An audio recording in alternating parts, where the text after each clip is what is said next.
ప్రపంచాన్ని మళ్లీ ముంచబోతున్న చైనా ఈసారి మరో భయంకరమైన వైరస్ తో 4.5 ఏళ్లైంది కోవిడ్ వైరస్ వ్యాప్తి మొదలై 10 లక్షల మందికి పైగా ప్రాణాలు కోల్పోయారు. కొన్ని దేశాలైతే ఇప్పటి వరకు కోలుకోలేదు. మరికొన్ని దేశాలైతే భయంతో వణికిపోయాయి. అమ్మా నాన్నలనే కాదు ఆప్తులను కోల్పోయిన వారు ఎందరో ఉన్నారు. ఇప్పటికే కోవిడ్ పేరు చెబితే వెనులో వణుకు పుడుతుంది. కానీ ఆ వైరస్ ఎక్కడి నుంచి వచ్చిందో ఎవరికి స్పష్టంగా తెలియదు. అందరూ అనుకునేది మాత్రం చైనాలో పుట్టిందని.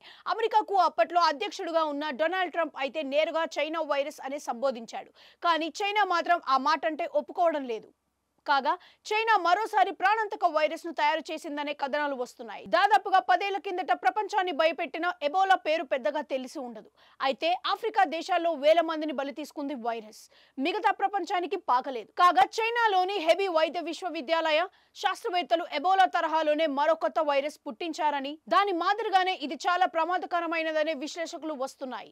3 రోజుల్లోనే మరణం.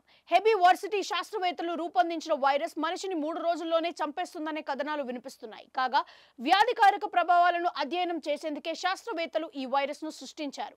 అయితే దాని ప్రయోజనాలు ప్రమాదాలపై సర్వత్రా చర్చ జరుగుతుంది. అంతేకాక వైరస్ స్వభావం సింథటిక్ అని తెలుస్తుంది. అన్నిటికీ మించి ఎబోలా వైరస్ ను ఉపయోగించి సృష్టించిన ఈ కొత్త వైరస్ పై చేస్తున్న పరిశోధన వివాదాస్పదంగా మారింది. వివిధ వ్యాధులను నివారించడం, లక్షణాలను పరిశోధించడమే తమ రీసెర్చ్ లక్ష్యమని సైంటిస్టులు చెబుతున్నారు. ఈ వైరస్ వ్యక్తుల శరీరంపై ఎబోలా తరహాలోనే ప్రభావం చూపుతుంది. పరిశోధకుల బృందం ఎబోలా నుంచి గ్లైకోప్రోటీన్ ను స్వీకరించేందుకే వెసికులర్ స్టొమాటిటిస్ వైరస్ ని ఉపయోగించింది. కాగా కొత్త వైరస్ ను శాస్త్రవేత్తలు సిరియన్ చిట్టెలుకలపై పరీక్షించారు. వాటికి ఇంజెక్ట్ చేయగా ఎబోలా లాంటి లక్షణాలు కనిపించాయి. 3 రోజుల్లోనే చనిపోయాయి.